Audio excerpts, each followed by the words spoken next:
lifelong ambition for you to follow Krispy Kreme donuts on TV? Well, I wouldn't mind having one right now. So Okay. We'll have that before we have this. We'll work into that after we talk steak talk.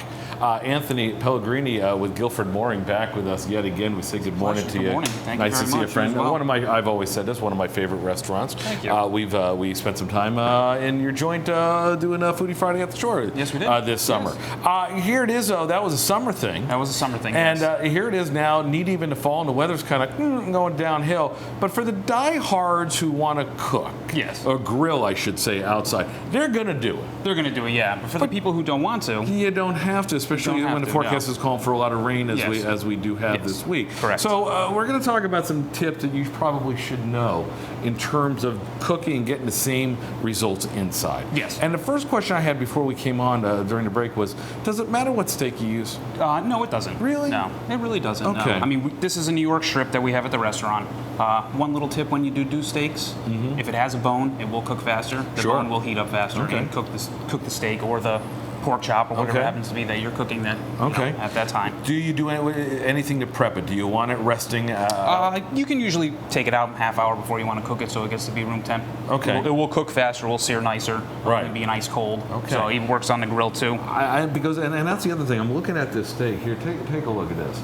And I'm not seeing a thing done to this aside from that. I know I can tell the temperature is pretty much there. It is room temperature, but you haven't olive oiled it up. You haven't put anything on it. Are you going to? No, I'll actually put olive oil in the pan. The only thing we will do is season it. At the restaurant, we just use black pepper and kosher salt. Right. At home, you can feel free to use whatever you want. Right. Generous portion on both sides. Okay. Don't be afraid. All right. Both sides. Liberal amount. Liberal amount. Oh yeah. Yes. Okay. Let's talk about how you said you've already got the pan. Yeah. pan on. So here we're going to add a little olive oil. Come with us. Okay. To the pan. And the pan is already at what? Medium? The pan is this. We're actually using cast iron, which is awesome because cast iron holds heat longer than a normal pan does. Sure, it does. Yeah. So it will stay hot until you add the oil, and will only take a shorter period of time for it to get hot. Throw that on there. So throw that on there, because and I would imagine just like anything that you're going to cook on inside. Go ahead. Little tip: always go away from yourself. Yes, yes. And you know what? That's a tip I've made the mistake of many times, and I have a lot of oil-stained shirts as a result. Let's talk about. I would imagine again, a good chef never walks away from the grill. Same deal here. Same deal here. Yes. When you're cooking here, because it has all the fats, it's going to splatter. So if you can purchase a little screen, they sell a little screen you can put right over the top. But don't cover it up completely. Don't cover it. Well, you never want to cover it because then you're going to steam your steak, and then you won't get a nice sear on it. So here we have our mashed potatoes. At the restaurant, we just use Yukon Gold potatoes and nice fresh butter and heavy cream and salt and pepper. And keep whipping the crud out of them. Whip them, just boil them off, strain them, and. Let's talk about something else that you do, and that's asparagus. Yeah, so we have asparagus here. I'm going to tell you right now, I love asparagus. I usually eat it more at a restaurant than at home because I feel like I'm always screwing it up. That's the truth. I don't get like that perfect green. You know what I'm talking about, right? Well, tips. Go ahead. Right in the water. In they go. You can add it right to the pan as soon as it's tender. Right. You can cook it, or if you want to par cook it. Right. They call it blanching. Right. And then you can strain it and shock it. And by shocking it, you're talking about... You stop the cooking process. By throwing it in cold water. Ice cold water. Right. And it'll hold for a couple days, so if the type of thing you want to do on a Saturday for lunch... Really? You're doing prep for Sunday, you have a dinner on Sunday... It will hold. It will hold for a couple days. How long are you boiling it?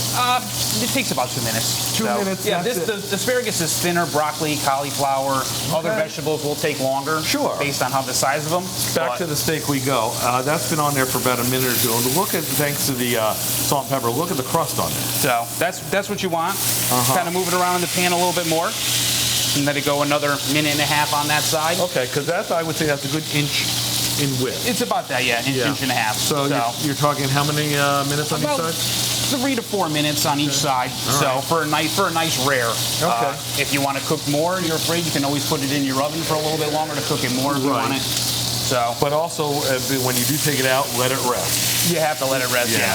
Wow, now you see the flip, and man, that's a beautiful char. Talk about a bourbon dinner you guys got coming up on the 29th. Coming up October 29th, yes. 4 courses. We have bourbons coming from the East Coast all the way from the West Coast of California. Yeah, a bunch of different things, stuff from Colorado as well, and one from Tennessee too. What do you pair with that, steak or fish? We're doing a lot of, The first course we have from Colorado, we're doing lamb. That makes sense. Colorado lamb. Second one, we can actually grab it. It's right here. Go ahead. Second one is from San Francisco. So we're from California, I should say. So it's located right outside of San Francisco. So we're doing our Chiapino sauce. $75 gets you all in. All in. Yep. Very nice. Here's a finished product, by the way. Take a look at this. And as the other steak is cooking up, and again, that's rested. We just took this out of the pan, just not right before we went on. So you can see you don't want to carve into that until you let it sit for how long? About 5 minutes or so. 5 minutes. Yeah. Okay.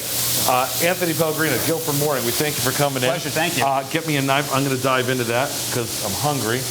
And I trust the man when it comes to steak and fish. Go check him out at Guilford. I'll just take this out.